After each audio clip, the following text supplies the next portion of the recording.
This is the Boundary Creek put in day one of my Middle Fork salmon trip on August 25th to 29th, 2025. Just me and one other on two 16-foot rafts.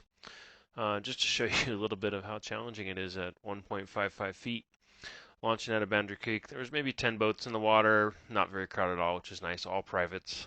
And for some silly reason, I decided to go down the right chute, and I know that the left chute or the middle chute is where you're supposed to be going. And for whatever reason, I was just excited and thought I saw a line.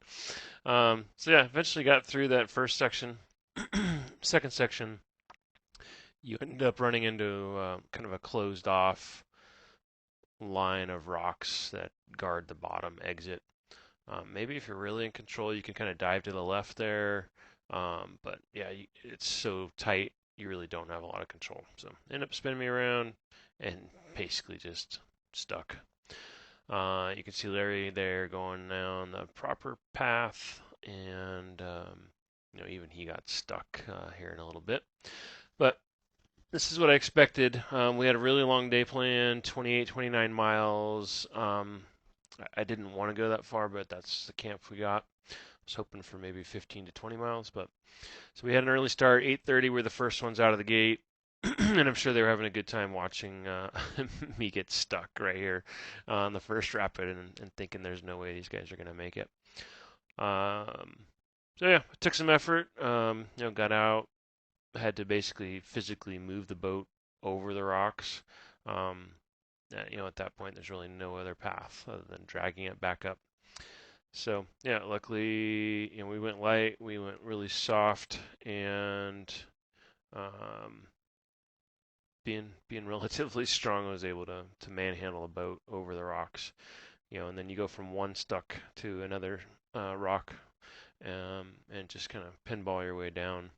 And that's pretty much how the whole day goes on the first, about 22 miles. So I get stuck again.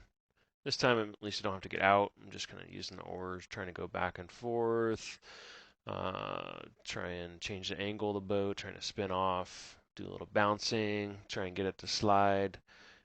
Maybe I could have gone even softer on the tubes. I don't know. It was early in the morning, and basically just kept trying different things until I popped off. Eventually, it was a little more bouncing, little pulling on the oars, and got unstuck. Ended up getting through the very first rapid, first bend. But yeah, it's a long day. We ended up doing the 28 miles in 9 hours, pretty constant river miles. We didn't really stop. We just ate and snacked on the river and kept going. But we made it and had a successful 5-day trip after some challenges right out of the gate.